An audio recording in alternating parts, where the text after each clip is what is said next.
Now let's talk history for just a second. 79 years ago on this day, a naval base in Honolulu faced a surprise attack by the Imperial Japanese. Now today we remember and honor the 2,403 U.S. citizens who were killed by that attack. We have an exclusive interview with a local Pearl Harbor veteran recalling his experience of that dreadful day.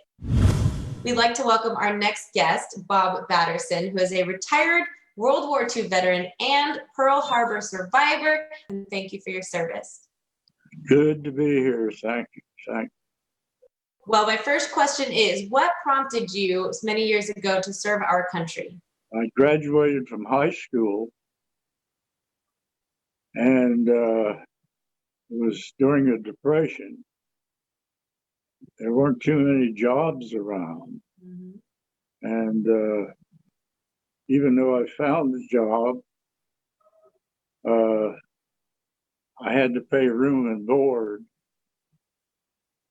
I wanted to save money to go to college. I couldn't on that basis, so I decided I'd join the Navy. I had seen the battleships, before the movies years and years ago, always have RKO News, and they'd have battleships up and down the waves, and that was so romantic. Mm-hmm. I fell in love with the Navy kid, I guess. So I joined the Navy. Now, you served in the Navy for 35 years. Again, thank you for your service. What are some of the biggest experiences that you remember from those 35 years? Loved the Navy from the beginning. I loved the Navy from the beginning. I loved the guys. We got along together. I went aboard a new cruiser. Mm-hmm. And it was really a thrill to be aboard that new ship. And I worked pretty hard on deck force and with the gun crew, the outerman on a 6-inch gun. Suddenly, I made third-class petty officer. I was transferred to Pearl Harbor and was working at Pearl Harbor.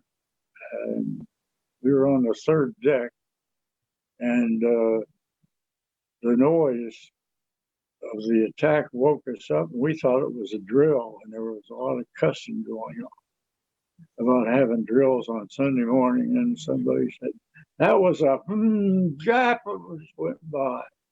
So we knew we were at war. Well, we watched this 15 or 20 minutes. The dive bombers, the high altitude guys, it was tremendous success for the Japanese. They did 85% of the damage in the first 15 minutes. Mm-hmm. And there was an act of heroism that I saw. A yard workman who ought to qualified got into a huge crane that he drove back and forth beside the Pennsylvania. And he was a major distraction to the Japs who were coming in to bomb and strafe. And that guy saved a lot of lives, Wow. saved a lot of damage to that ship. A lot of it happened that the Japanese strike commander failed to send in a third strike, Mm-hmm. which had been scheduled. And if he had sent that third strike in, I wouldn't be here because one of the targets would have been the shipyard. If he had sent that third strike in to hit Pearl, we would have lost the Battle of Midway 6 months later because Pearl Harbor would have been unable to support the fleet as it had been. Mm-hmm. So it would have come from the West Coast. Well, Bob, I have another question for you. Now, you served our country for 35 years, but you made it to the ripe, wonderful age of 99 years old. Tell us how you made it this far and how we can follow suit. You have to be lucky.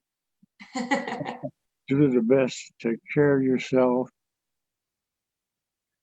Believe in God. Be with Him. and keep as many friends as you can.